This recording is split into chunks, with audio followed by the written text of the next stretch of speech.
Salam, mən Tom Cruise. Ya da Chris Hemsworth. Ya da Brad Pitt. Ya da sadəcə sizin qrafik dizayneriniz Rafiq Cabbarov.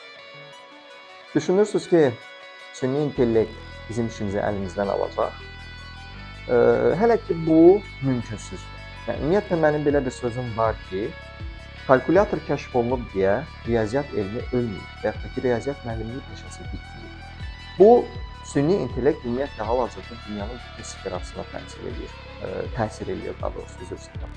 Təsir edir. Amma onları əvəz eləyə bilirmi?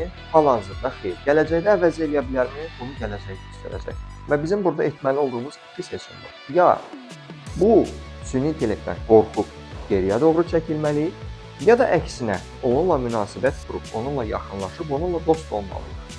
Süni intellekti öyrənməliyik və süni intellekti öyrənərək öz bacarıqlarımızla birləşdirməliyik. Ona görə də əgər sən süni intellekti öyrənərək qrafik dizayner olmaq istəyirsənsə, elə indi mənə müraciət edə bilərsən. Tələs, yerlərim məhduddur.